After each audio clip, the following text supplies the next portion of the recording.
भाई साहब से सबकी ही लगभग मुलाकात हुई होगी और सबके पास ही बहुत अच्छे अच्छे अनुभव होंगे। जिसके पास अच्छे अनुभव है वहाँ हाथ तो खड़े करो, खट्टे मीठे अनुभव जो भी ऊंचे हाथ खड़े करो। मेजॉरिटी के पास, मेजॉरिटी कुछ छोटी बहनें हैं शायद ना हो, लेकिन अनुभव आप सुनेंगे। मैंने भाई साहब की जिंदगी को देखा,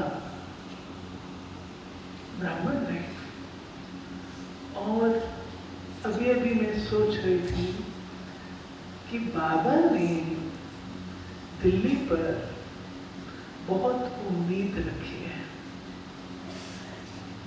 केवल उम्मीद नहीं है प्यारे भाई बहनों, बाबा ने दिल्ली को वरदान दिया है कि दिल्ली के बाप की प्रत्यक्षता के निमित्त बनेगी।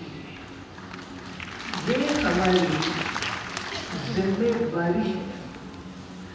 ये जिम्मेवारी बाबा ने अपने 4 भाइयों में 2 प्रमुख भाइयों पर, हमारे आदरणीय जगदीश भाई पर और आदरणीय ब्रजमोहन भाई पर,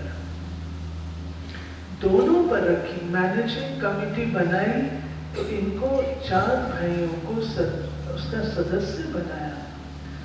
जगदीश भाई, ब्रजमोहन भाई, निर्भय भाई, रमेश भाई और मधुबन से दादा आनंद किशोर को रखा।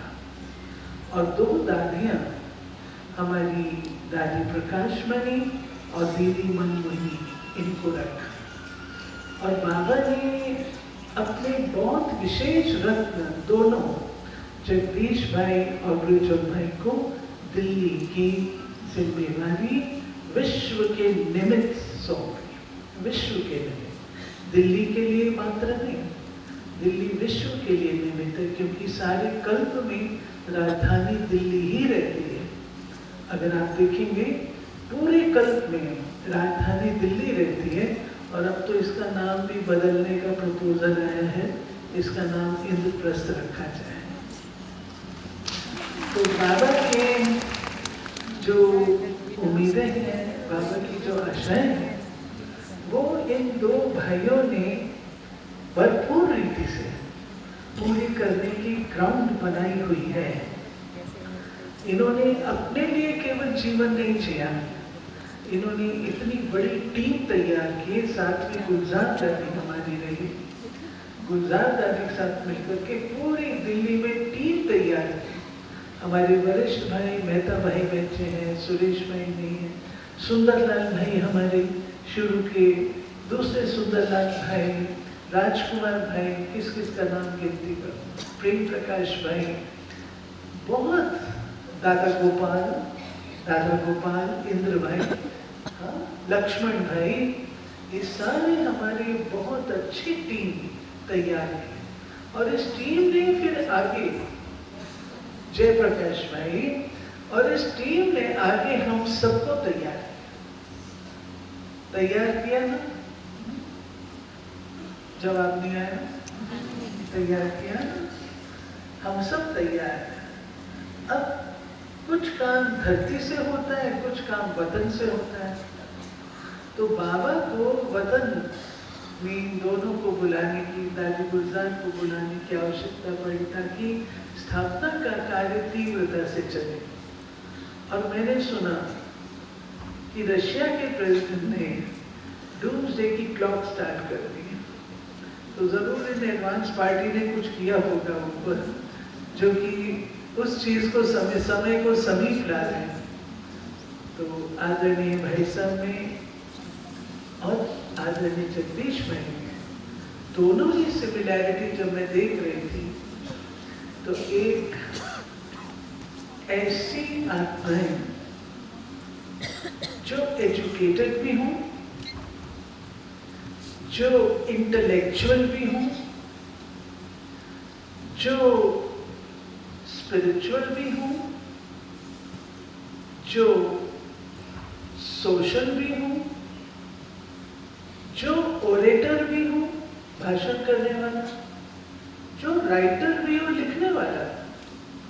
आमतौर पर भाषण करने वाले लिखना नहीं जानते, लिखने वाले भाषण नहीं करते, लेकिन इन दोनों में बाबा ने ऐसी कलाएं भरी थी, जो कि दोनों भाई बढ़िया भाषण भी करते थे और लेखनी भी इनकी स्ट्रॉन्ग थी। इसके साथ साथ हमारे आदरणीय भाई साहब के अंदर, जगदीश भाई के अंदर भी म्यूजिक का भी शौक था। जगदीश भाई भी गीत गाते थे, डांस भी करते थे। आदरणीय ब्रिजभूषण भाई भी ये करते थे, क्योंकि जो बहुत इंटेलिजेंट इंटेलेक्चुअल होते हैं उनका म्यूजिक, इमोशन, ये जो पोर्शन होता है वो थोड़ा कम होता है। लेकिन इन दोनों भाइयों में हमने देखा दोनों ही चीजें खूब भरपूर थी। आदरणीय ब्रिजभूषण भाई के उसमें एक ये था, भाई साहब बहुत क्विक भाई साहब की बुद्धि चलती थी। एक दिन मैंने भाई साहब को पूछा, मैंने कहा भाई साहब ये बात सामने आ, इतना फास्ट आप इसके ऊपर सोच लेते हो या वर्णन करते हो, ये कैसे? तो भाई साहब ने कहा मैं कुछ नहीं करता, मैं बाबा को सिर्फ याद करता हूँ और बाबा से ये सारा फ्लो मेरे पास आना शुरू हो जाता है। मैंने भाई साहब की डायरीज देखी, मैंने भाई साहब के पेपर्स देखे, विचार सागर मंथन, उसके नीचे एक पॉइंट लिखी है, ऐसा क्यों, क्वेश्चन है, ऐसा क्यों, उसका आंसर जो भाई साहब ने दिया है वंडरफुल आंसर्स है, प्रिजर्व करने योग्य है। ये है, भाई साहब प्रायः कहा करते थे कि भगवान ज्ञान का सागर है, उस पर मंथन क्या करना, जो उसने कहा वो उसको करना है, इतना ही है। लेकिन कोई पॉइंट जिस पर बाबा कहते थे कि इस पर मंथन करो, वो भाई साहब ने लिखे हुए हैं, कई वीडियो में अंडरलाइन किए हैं।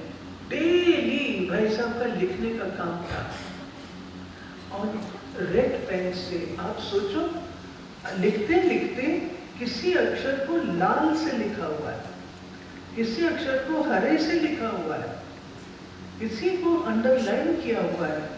ये जताता है कि बाबा की पढ़ाई को कितनी गहराई से भाई साहब ने अध्ययन किया। भाई साहब की पढ़ाई की तो विशेषता थी ही, फिर आपसे प्रश्न भी करते थे, बेटी इसका उत्तर क्या है, आप मुरली सुना के आए हो ना, इसका उत्तर क्या है।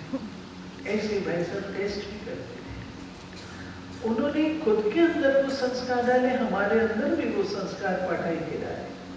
लेकिन भाई साहब की जो एनालिसिस, भाई साहब का जो उस किसी चीज को संक्षेप करना, प्रेसी, दोनों एनालिसिस और प्रेसी दोनों ही भाई साहब के बहुत स्ट्रॉन्ग थे।